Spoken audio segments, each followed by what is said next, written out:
各位朋友，大家好！在上一期的影片中，我替大家整理了第4装甲的装甲特色，还没看过的朋友可以回去看一下。这一期我想就来谈一下艾克斯的下一套重点装甲——猎鹰装甲，也有人称之为飞准装甲、凤凰装甲。我这里就以官方称呼的猎鹰装甲为主，毕竟猎鹰叫起来对我来说还是比较顺一点。从猎鹰装甲之后，大多数艾克斯的装甲命名就没有再用数字作为装甲的称呼了。也因此就没有接续将装甲称之为第5装甲之类的叫法。不过名称多少还是会因为各地区翻译理解习惯有不同的名称。但老话一句，装甲名称就是自己叫的顺就好。猎鹰装甲在 PS 平台上的洛克人 S5 中首次登场，而后又以修复版的状态在洛克人 S6 再登战场，并且在手游的洛克人 X-Dive 上又一次被重现。猎鹰装甲的设计与前几期影片中所提及的装甲截然不同，它是一道特别重视机动性的轻量型装甲，因此在攻击力上就有所牺牲。然而它最大的特色就是根据过去的研究所累积的成果，让艾克斯得到了可以在一定时间内自由飞行的能力，这使得艾克斯在空中的滞留时间变得更长，也更为自由。它的装甲外形上就如同它的名称一样，拥有着猎鹰外观的酷炫造型。在 X5 的故事设定上，由于西格玛病毒大规模肆虐，为了防止在传送装甲时感染病毒，在 X5 中的所有装甲都舍弃了过去直接传送单一配件的模式，改为传送加密的装甲程式。因此，想要使用此套装甲，玩家需要将4个配件的程式都收集起来，经过解析才能还原出整套装甲。在游戏中比较需要习惯的，就是在 X5 中装甲配件无法像前几代一样即拿即用。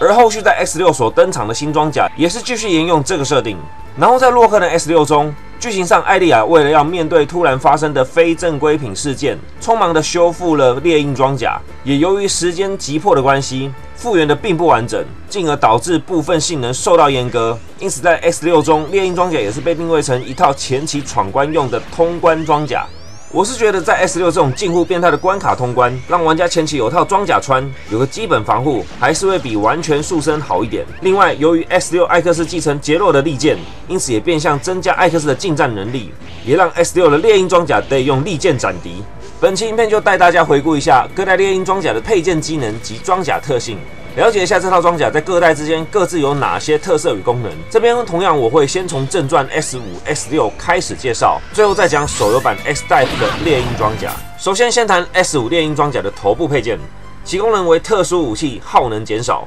这个功能是将洛克人 S 的武器可变系统的性能加以强化，让特殊武器在一般射击或集气射击时耗费的能源减少，可击发弹数增多。在 S5、S6 中，大多数装甲的头部配件的功能多为耗能减少，而非 S4 第4装甲的普通武器零耗能，因此与 S4 相比，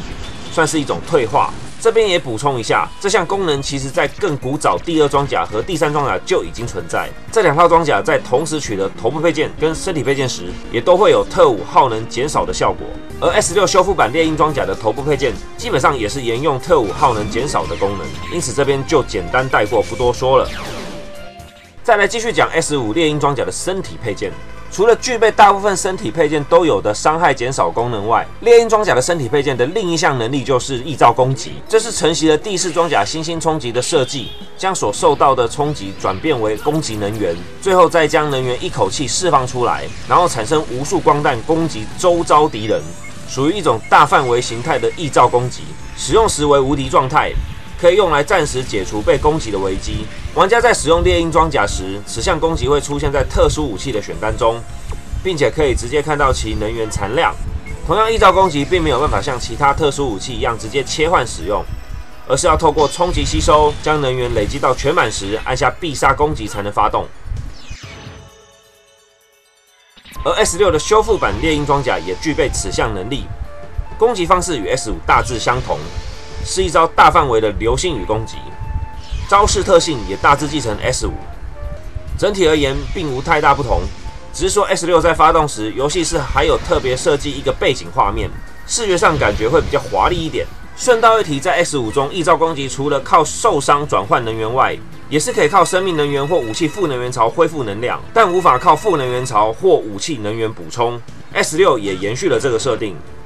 接着是 S5 猎鹰装甲的手部配件，为了大幅度提升装甲的机动性，猎鹰装甲选用了新型的射击飞弹针状集气射击，但其缺点也相对明显，攻击伤害的判定范围非常小，火力也不算强，在使用上玩家必须先目测飞弹在画面上可能经过的路径，才可以比较精准打中敌人，没看准射偏也算是常见的事。在 S5 中，针状集气射击是具备穿透墙壁效果，也是在 S5 中唯一一个可以穿越障碍物的飞弹。但说实话，这个穿透效果并不能算是什么新增的强化能力，毕竟前几代的飞弹本来就都可以穿透墙壁，反而是到 S5、S6 这2代，大部分装甲的飞弹都不能穿透，才比较奇怪。此外 ，S5 猎鹰装甲的手部配件的另一个致命缺点，就是无法使用特殊武器集气射击。即便说 S5 集气特5平衡做得火烂，实用性也不高。但这就像新一代手机一样，当部分功能遭到移除时，大家普遍会有的反应，很多时候就是一种我可以不用，但不可以没有的感觉。也因此，在 S6 中的修复版猎鹰装甲，其特5集气功能就又被加载回来，这也是让部分玩家搞混的原因。有玩过 S6 的玩家就会一直误以为猎鹰装甲一直都是可以集气的，但其实不是如此。S6 猎鹰装甲的集气特5，我就照惯例为大家展示一下，在此就不深入说明了。然后我也再补充一点，由于 S6 的猎鹰装甲是修复版的关系，其针状集气射击的穿透效果也遭到移除，实在让人有点不知道该说什么。再来是 S5 猎鹰装甲的重点配件——足部配件，其主要功能是自由移动，它可以让艾克斯在有限时间内在空中自由飞行，大幅度的提升装甲的机动性。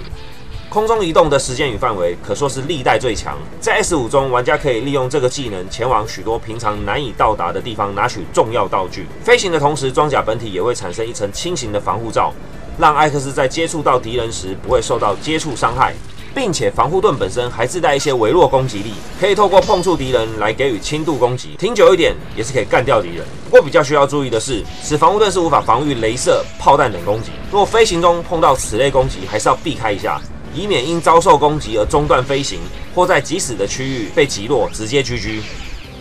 猎鹰装甲的足部配件到了 S6， 由于是修复版的关系，空中自由移动能力被降级为空中冲刺，性能上是明显弱化。只是说这一代的猎鹰装甲的空冲还是有保留那一层轻型防护盾，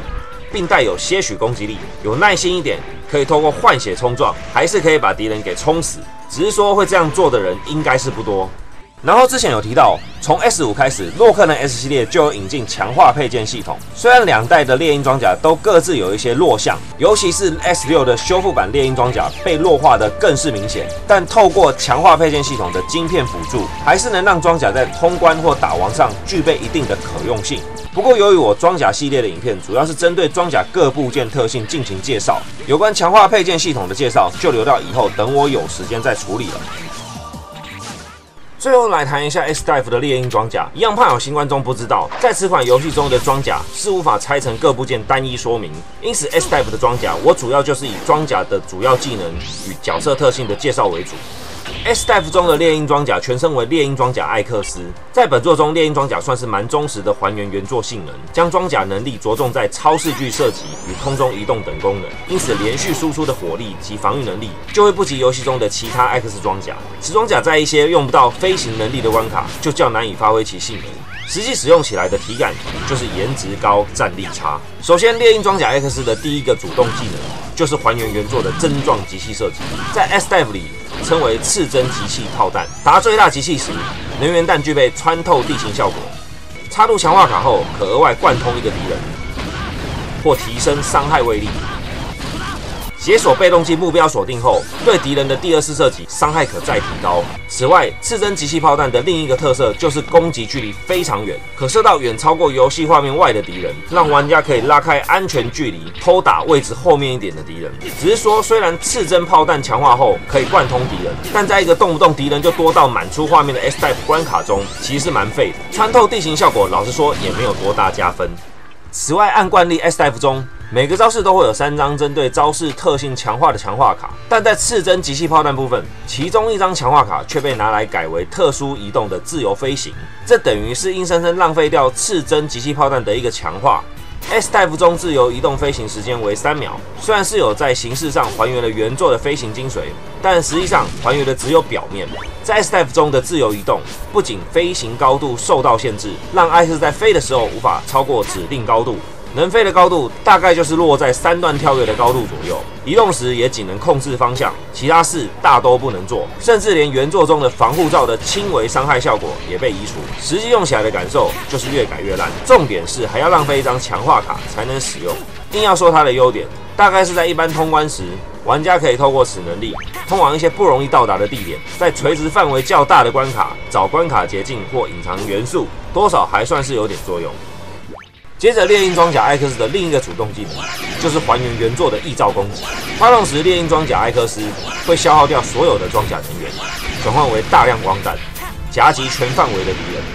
这是一招用来扫荡杂鱼的全画面攻击大招。与第二装甲不同的是，猎鹰装甲刚出场时就拥有100%的能源，玩家可以在一开始就发动此招，发动后能源同样会随时间恢复，受到攻击时也会加速能源的恢复。插入强化卡则可以增加攻击力、能源恢复速度，或集中夹击攻击范围。虽然说此招是一个全范围攻击，但实际上能有可能因为光弹的密度不够密集，而产生被敌人闪过攻击的尴尬状态。因此，实战上常常得在此招发动完后多补个几炮，把剩下的怪清一清。在被动技方面，猎鹰装甲也是手炮型角色，拥有手炮相关的 DNA 与被动技能。最初可锁定目标，提升异兆攻击弹量；升能后搭配手炮类武器，可增加额外攻击力，提升防御，强化远距攻击威力，或缩短刺针炮弹的集气时间，也能让异兆攻击的能源恢复速度加快，在发动时不受到攻击。综合来说，猎鹰装甲是一套性质偏向关卡探索工具的辅助型装甲。战斗并不是它的强项，因此只要了解装甲特性，再配合每代通关需求使用，其实还是可以发挥不错的效果。猎鹰装甲光是靠它的帅就能虏获不少粉丝，让厂商愿意为它开版开模做模型。就连 S-Dive 中的角色选择画面上所摆出的 pose， 部分音质的灵感也是参考实体模型。毕竟能自由飞翔的艾克斯实在是太迷人了。好了，以上就是关于洛克人 S 系列猎鹰装甲的完整回顾，记得按赞按订阅，我们下个影片见，拜拜。